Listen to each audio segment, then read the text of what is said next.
meron ditong naliligaw na dalawang Raider na FI, tsaka meron din silang Gixxer dito. Alright, so ito mo, sariwa pa yung Gixxer nila, no?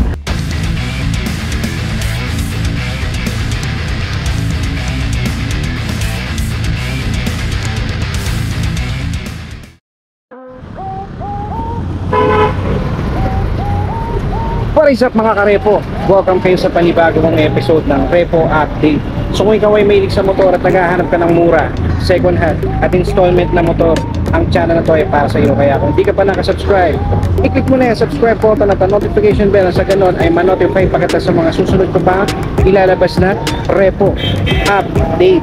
Sa mga hindi pa nakakapanood ng last episode ko, ito yung thumbnail niya. Ilalagay ko na lang sa description yung link ng video para kung gusto nyo panoorin, i-click nyo na lang. Alright mga karepo, kung magustuhan nyo man itong video na to, pindutin nyo lang yung like and share button nyo sa baba ng video at malayang malaya kayong mag-comment dyan sa comment section kung ano ba magiging opinion nyo sa mga motorsiklo na makikita nyo ngayon sa video ko. Alright, so yeah, kung meron man kayo magustuhan na motorsiklo dito at balak nyo kumuha ng installment, ilalagay ko na lang dyan sa screen yung requirements sa kakailanganin nyo. Screenshot nyo na lang. Alright, so sa location naman mga karepo, ang full address nila is 2962 1 Lunay Street, Gagalangin, Tondo, Manila. Alright, so lalagay ko lang dyan yung number nila sa screen, sa description, sa comment section. Alright, so yun, kung malayo kayo, pwede mo na kayo tumawag dyan para sa mga karagdagan na katanungan. At kung malapit kayo dito mismo sa location nila, pwede kayong bumisita mismo dito sa branch nila. Alright mga karepo, so hindi pinapatagalin to, mag-i-start na ako. So dito muna tayo sa puti. Ito, Bergman Street na color white. So ito, meron siyang price na 64,820. Alright, so pag kinuha nyo siyang installment, okay. So yan, as usual mga karepo dito sa Motor Trade, zero down payment ang mga repos nila, no? Tapos meron silang rebate na 500. Alright, so yan, sa monthly neto for 36 months sa 3,097. Alright, so sa condition na ito mga karepo, kung makikita nyo, okay pa naman sa seats niya, stock na stock pa. Yan, pati sa fairings niya, okay pa naman, no? Tapos sa headlight niya, signal niya, sa gulong niya, okay na okay pa. Yan, sa naghahanap ng color white na Suzuki Bergman Street, ito, meron sila dito. Dito naman, ang kulay naman na ito mga karepo is matte black. Alright, so itong isa na to, nagkakahalaga ng 68,675. Yan, tapos pag ginawa siya ng installment, meron siyang monthly na 3,281 for 36 months mga karepo. Sa kondisyon nito, ito mga karepo, all goods na all goods pa. Makinis pa yung fairings niya, pati sa seats niya, stock na stock pa, wala pang butas. Tapos nandito pa yung, ay kaya lang itong ano niya, no, nakakapagtaka dito, Yamaha yung side mirror niya. Pero okay pa naman mga karepo, mas maganda nga ito, stock mirror. So maganda yan. So yan, stock visor pa rin. So pagdating dito sa headlight niya, dito nga lang meron siyang issue, no, basag na. Tapos dito sa pinaka-signal niya, meron na rin siyang issue. So pamalit na yan. Magdedepende na yan sa inyo mga karepo, no. Tapos pagdating naman dito sa front fender niya, may mga minor scratches. Tapos sa gulong niya makapal pa. Alright, so ito, sa mga naghahanap ng ganitong kulay ng Suzuki Bergman Street, ito meron sila dito. Dito naman mga karepo, glossy black naman. Alright, so ito, nagkakahalaga to ng 65,790. Tapos pag ginawa siya ng installment, meron siyang zero down payment siya mga karepo, as usual, no? Tapos yan, sa monthly niya for 36 months, nasa 3,144. Sa condition na ito mga karepo, sa fairings niya, mapapansin nyo, okay pa naman siya. Dito nga lang, stock yung ano niya, yung cover na seats niya, pero meron na siya signature na pusa. Alright, so wala siyang side mirror. So the rest, dito sa visor niya, stock pa. Okay, so pagdating naman sa headlight niya, dito meron lang siyang konting lamat, no? Alright, so magdedepende na sa inyo mga karepo. Alright, so sa signal niya, yun, meron na siyang issue pasag na. Okay, so sa front fender yun, ganun din, may gas-gas na. Sa gulong niya, okay pa naman. Okay, dito naman mga karepo, no, kulay puti ulit, pero ito glossy, tapos combination siya ng glossy black. Alright, so ito, sa price nito, yan, price niya is nasa 64,820. Tapos pag ginawa siya ng installment, meron siyang monthly na 36 months. Alright, so sa 36 months is 3,097. Alright, so sa condition nito mga karepo, mapapansin nyo sa fairings niya, yan, okay pa naman yung fairings niya. Okay, so sa seats niya, aftermarket na yung cover na seat, pero para sa akin pamalit na kasi meron na siyang butas dito. Pero the rest, all stock pa naman, okay pa naman siya mga karepo, no? Wala nga lang siyang visor dito. Alright, so pagdating naman sa headlight nito, ito, all goods pa yung headlight niya, wala pang basag. Okay, sa front fender, okay pa naman. Sa gulong niya, makapal pa. Kasi kapal pa ng mukha na chismosang kapitbahay nyo. Okay, so sa naghahanap ng ganitong kulay na Suzuki Bergman, ito, meron sila dito. Ito naman mga karepo, maroon. matte siya na maroon.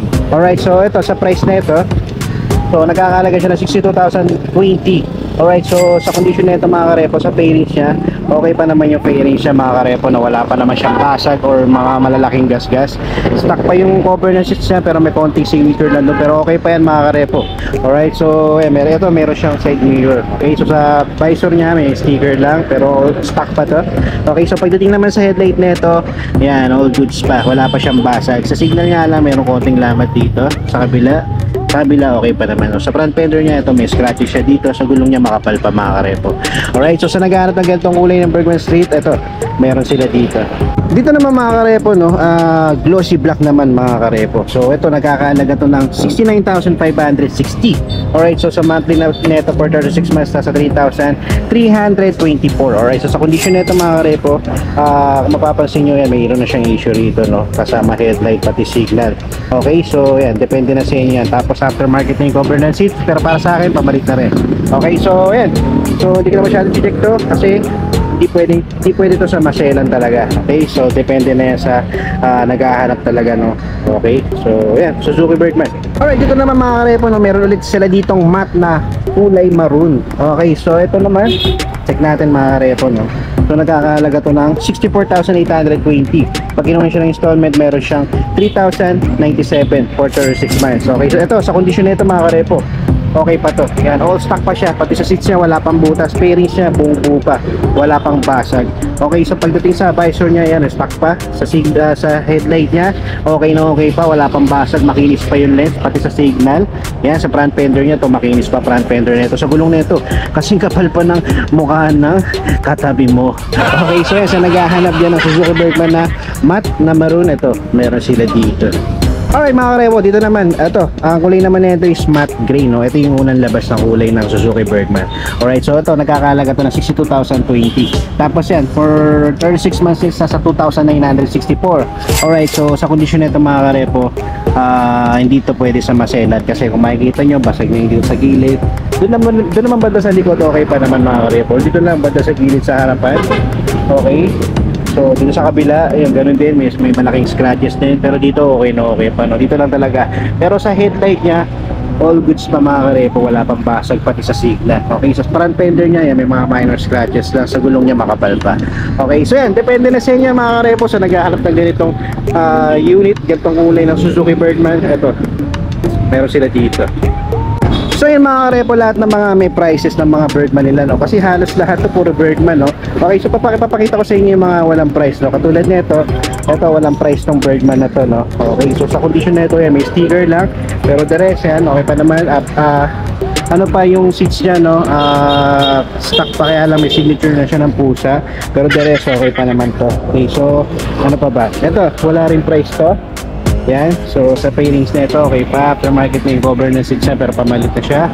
Okay, so yan, meron lang siyang sticker dito sa visor, pero the rest, dito meron siyang issue sa headlight. Okay, so ano pa ba?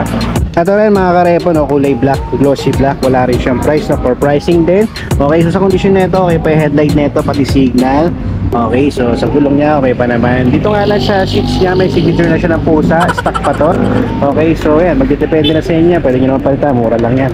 Okay, so yun yung mga walang price ng mga Bergman nila dito. Alright, so punta lang kayo dito para may check nyo mga karepo. Dito naman mga karepo, nabubulo ako. So yan, sa mga naghahanap din ng Suzuki Raider na FI, ito meron sila dito, ang kulay nito is matte na maroon, kaya lang ito for pricing pa to, pero pwede nyo na itong bisitahin dito at i-applyan nyo na siya kung gusto nyo kunin ng installment. Pero sa ngayon, i-check ko na lang yung condition nito, no, para sa mga naghahanap na ganito, at least meron kayo idea, no. Alright, so yan, check natin. So sa fairings nito, konti lang naman fairings nito kasi underbone to mga karepo. Yan, okay pa naman siya, wala pa naman basag. Digital panel, so hindi natin makita yung sa ano niya, sa odo niya. Okay, so dito naman sa headlight niya, buo pa kasama signal, okay pa siya, goods pa siya, front fender, okay pa. Sa gulong niya, okay pa naman, medyo makapal pa naman mga karepo. Alright, so the rest, okay pa, all stock pa, pati yung sa seats niya, stock na stock pa, wala pang butas, no? Okay, so para sa akin, all goods pa to. Yan, okay na okay pa yan. Yan. Sa mga naghahanap din ng Suzuki Raider 150, meron sila dito na FI. Dito naman mga karepo, para sa mga naghahanap dyan ng big bike, Gixxer, meron sila dito. Okay, so yan, for pricing din siya mga karepo kasi wala pa siyang price, so it means kadarating lang dito, pero check na lang din natin yung condition na ito, no? Okay, so unahan muna natin sa finish niya. Sa finish niya mga karepo, okay pa naman siya, no? Wala pa naman siyang basag, dito ulit sa mga ibang Gixxer na nakikita ko, may basag na, pati sa signal meron bale, pero ito buong buo pa, tsaka makinis pa talaga siya mga karepo, mukhang bago pa talaga to na nahahatak na agad. Okay, so sa mileage na ito hindi natin makikita kasi digital panel na to, no? Alright, so dito sa seats niya, stock na stock pa, wala pang butas. At dito sa likod, yung signal niya okay na okay pa, wala pa siyang bali. Dito nga lang sa plate niya, pero pwede niya palitan to mga karepo. Alright, so pagdating naman sa gulong nito mga karepo, makapal pa siya, pwede niyo pang magamit ng mahabang panahon. Okay, so dito sa headlight niya mga karepo, yan o, makinis pa yung lens. Okay, so all goods na mga karepo. Jackpot na rin kayo rito kung makuha nyo ng mura to. Okay, so sa gulong nito sa harapan makapal pa. Alright, so yan, sa mga naghahanap dyan ng Suzuki Gixxer, eto, meron sila dito. Ang kulay nito is glossy black. Alright, so yun mga karepo, no? So kung meron kayo natipuan dito na motorsiklo, pwede na kayo pumunta dito at tawag na lang kayo dyan sa number na ilalagay ko sa description at sa comment section kung sakaling malayo kayo dito sa area nila. Alright, so mga karepo, maraming salamat sa umabot dito. Hanggang dito na lang mga karepo. That's it for today.